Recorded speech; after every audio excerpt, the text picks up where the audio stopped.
Okay, welcome to 9.5 vertical motion under gravity. These are the examples for exercise 9e. Okay, in the previous two exercises, we've looked at using the Suvat equations in examples of horizontal motion. We're now going to look at it for vertical motion.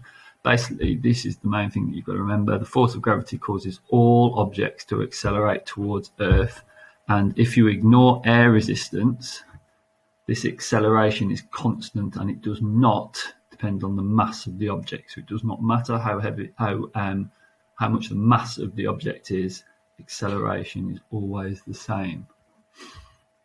Okay, so we're going to use these Suvat equations to answer these. So this is basically just expanding on that. You might want to read your textbook to read more detail here, but we are going to use the constant for gravity as 9.8 in mechanic questions, unless you're told otherwise.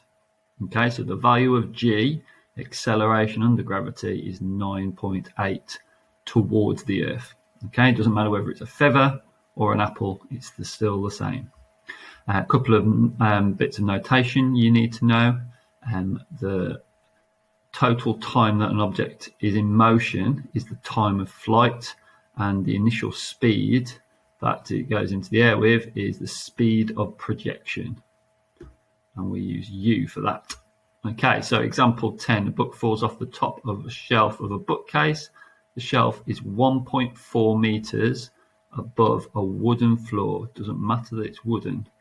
All we're interested in is it's 1.4 meters above this bookshelf here. Okay, so let's imagine this ball is a book. Obviously, I've never seen a book look like this, but we'll imagine it is. It's going to fall and it's going to impact upon the ground. Okay, so it's going to take a direct path. It's going to go vertically down and it's going to hit the ground somewhere at that point. Okay, so what we want to find is the time it takes the book to reach the floor. So, as we've done previously, I'm going to list my S, U, V, A, and T.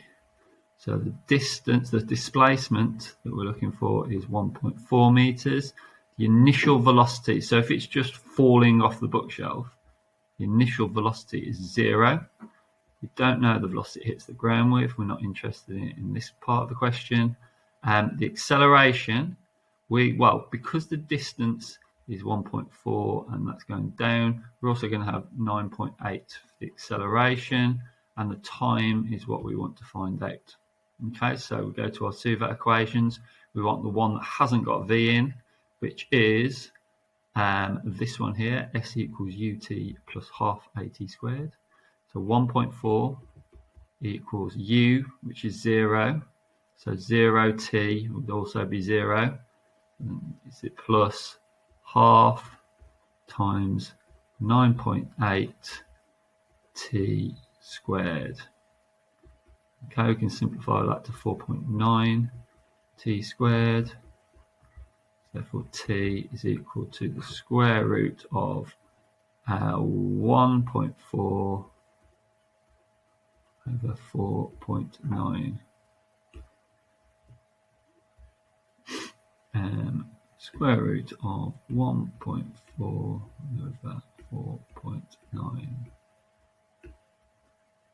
which gives us 0.53. It'd be positive or negative, but we're just going to take the positive value.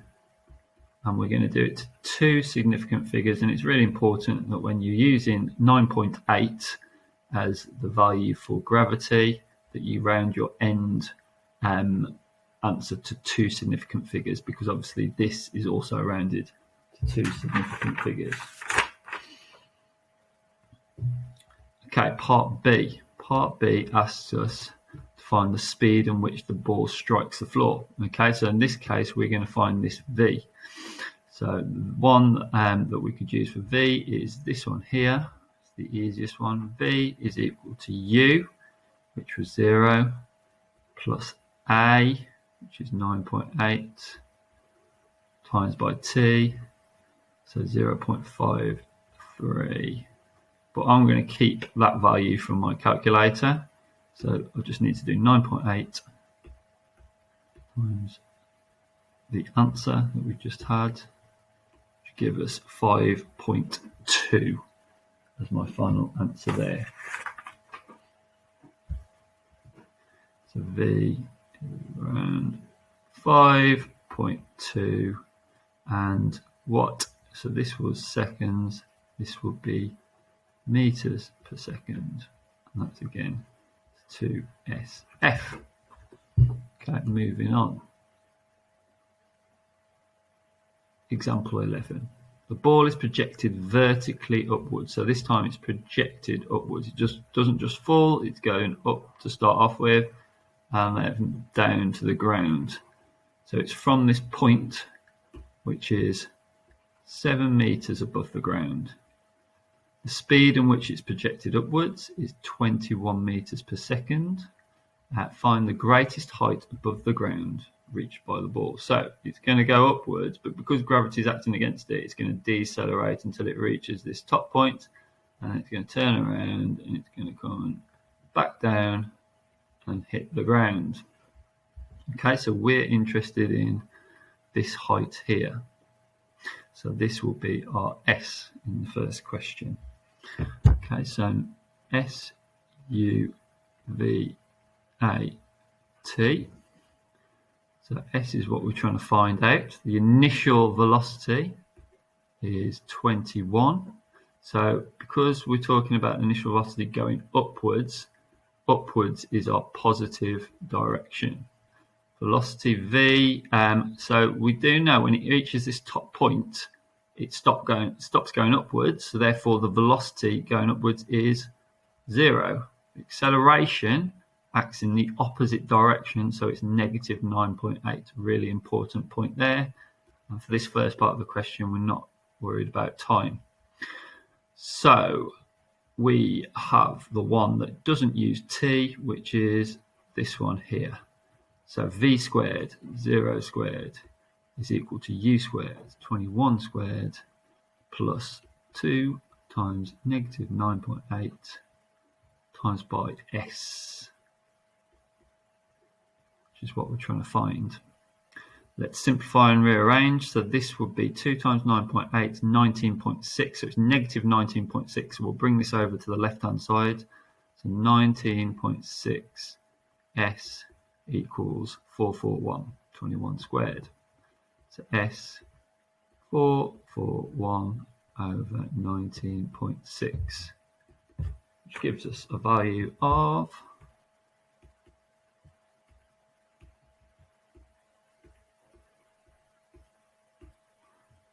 22.5.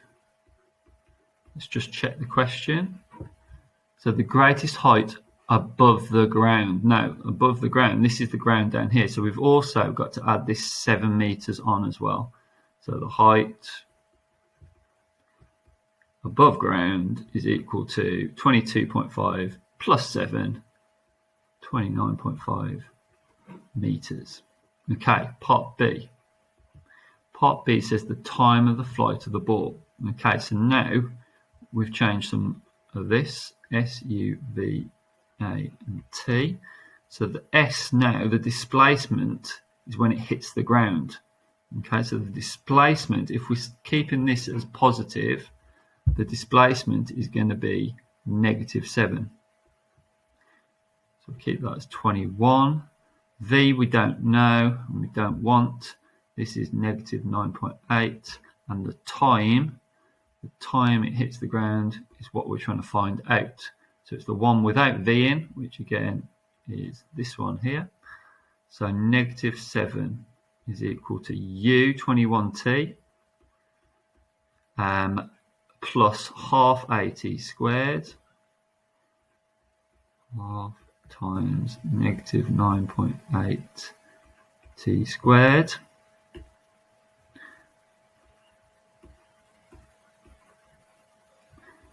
So we need to tidy bits up. So this would be 4.9 squared, t squared. It's a quadratic, so I'm going to rearrange. minus 21t minus 7 equals 0. And now I need to solve that. Now it doesn't factorise particularly nicely, so what I'm going to do is I'm going to use my solver on my calculator. So menu, it's this one here, okay. And it's a polynomial. It's of degree 2, 4.9, negative 21, negative 7. So one of my answers 4.59. Let's say that's 4.6. My other answer is negative 3.1. So we've got 4.6 and negative 3.1.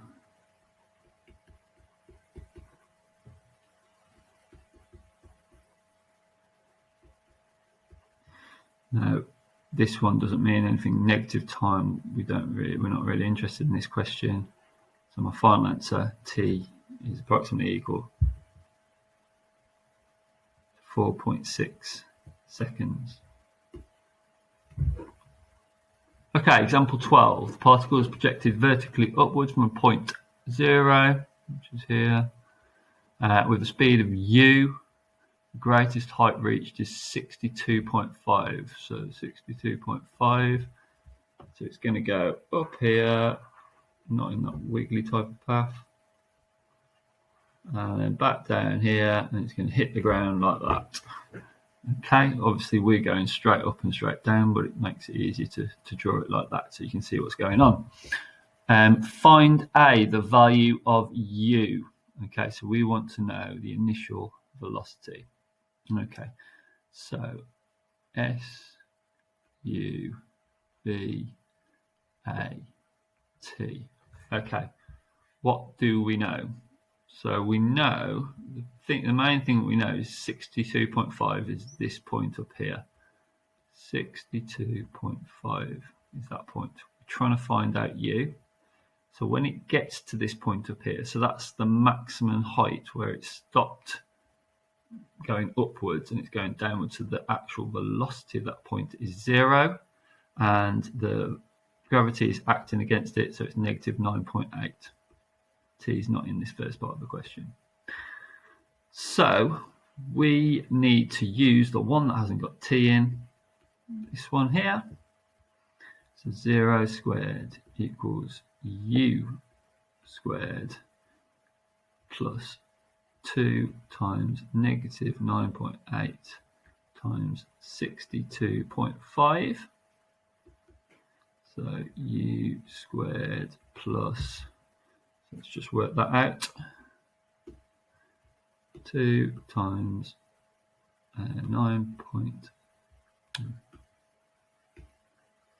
2 times negative 9.8 times by 62.5, negative 1225.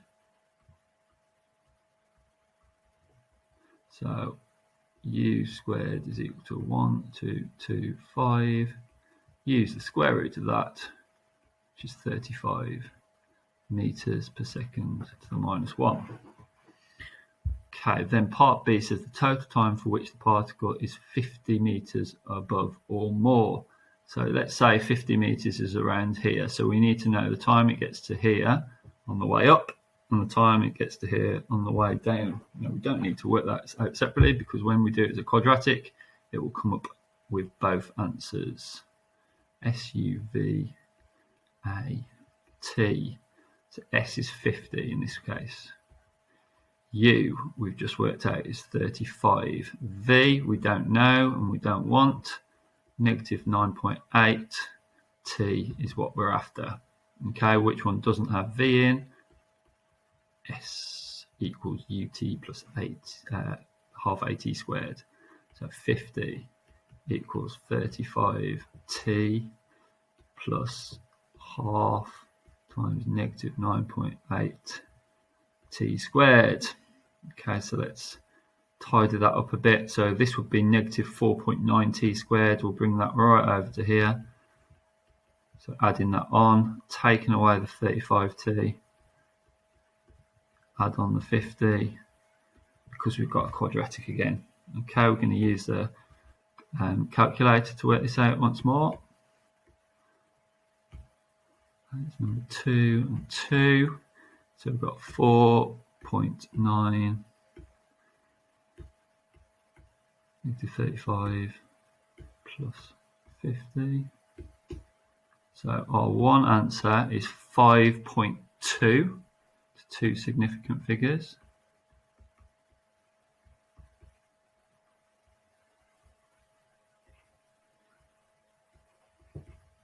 And the other answer, our time 2, is equal to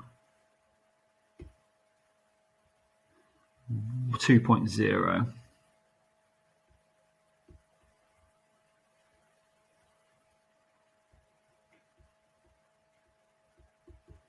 And we want the time difference between those two times. So 5.2 take away 2.0 to 3.2.